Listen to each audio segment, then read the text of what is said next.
अस्सलामुअलैकुम ख़वातीन हज़रात, कैसे हैं आप सब लोग। उम्मीद है खैरियत से होंगे। जी हाँ, माहनामा आप करी जो जन्नातों की दुनिया और इंसानों के जिस्मानी बीमारियों, जहनी उलझनों और रूहानी मसाइल का हल है।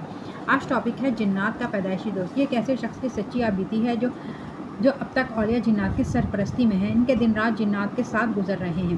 कारीन के सिरात पर सच्चे हैरत अंगेज़ इंकशाफात किस्तवार शाया होते हैं, लेकिन इस पुरअसरार दुनिया को समझने के लिए बड़ा हौसला और इल्म चाहिए।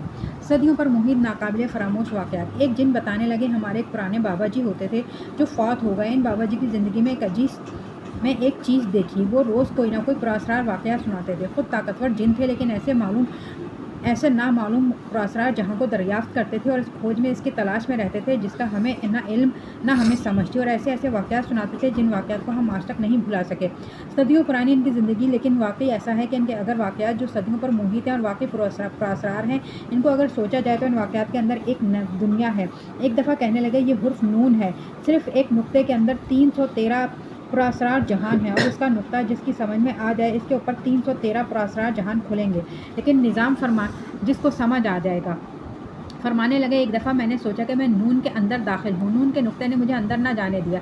मैंने बहुत कोशिश की। आखिरकार मैं एक पुरअसरार जन्नती बाबा जी से मिला। इनको मैंने ये सारे वाक़यात सुनाए। वो कहने लगे, तुम हुरूफ नून को लाखों करोड़ों पढ़ो। जब हुरूफ को लाखों करोड़ों पढ़ोगे और बहुत ज़्यादा पढ़ोगे तो नून एक वक्त आएगा, तुम्हें नज़र आएगा कि इनके अंदर का नुक्ता नज़र नहीं आएगा।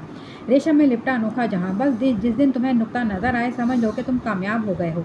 अब इस नुक्ते को कहो कि मुझे अनोखा जहानों में ले जाए। कहने लगे, मैंने लाखों करोड़ों पढ़ा और बहुत ज़्यादा पढ़ा। आखिर मैं इनसे कहा कि मुझे अनोखे जहाँ में ले चल। नून मुझे अनोखे जहाँ में ले गया।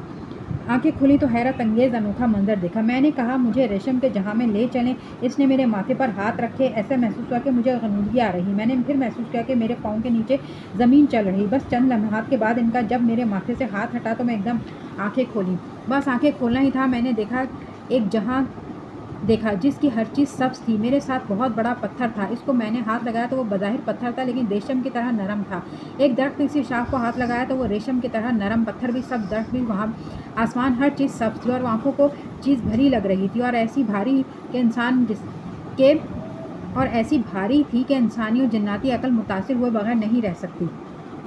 मुझे बहुत हैरत हुई, ये कौन सा जहाँ है। कहने लगे, ये रेशम का जहाँ है। दरअसल जन्नत से एक रेशम का धागा अल्लाह ने भेजा था। वो छोटा सा टुकड़ा था। इसमें ताकत, तासीर और बरकत इतनी ज़्यादा थी कि एक पूरे जहाँ बन गया। मैंने पूछा, ये जहाँ कितना बड़ा है। कहा, तुम्हारी सैकड़ों ज़मीनें मिल जाएँ तो ये जहाँ छोटा है, कमज़ोर है नहीं, बल्कि सैकड़ों ज़मीनें मिल जाएँ तो ये जहाँ छोटा नहीं हो सकता, बल्कि इससे भी बड़ा है और बहुत मजबूत है। इस जहाँ के अंदर एक ऐसी मखलूक बसती है जिनकी शक्लें इंसानों से मिलती हैं, लेकिन इसके अलावा किसी और मखलूक से भी मिलती जुलती हैं। इसकी रंगत सब्ज़ और इनके बाल सब्ज़, इनका लिबास सब्ज़, इनके नाखून सब्ज़, और वो हर चीज़ में सब्ज़ा लिए चल रही हैं। तो ख़वातीनो हज़रात, आज के लिए इतना ही। मिलते हैं अगली वीडियो में। अल्लाह हाफ़िज़।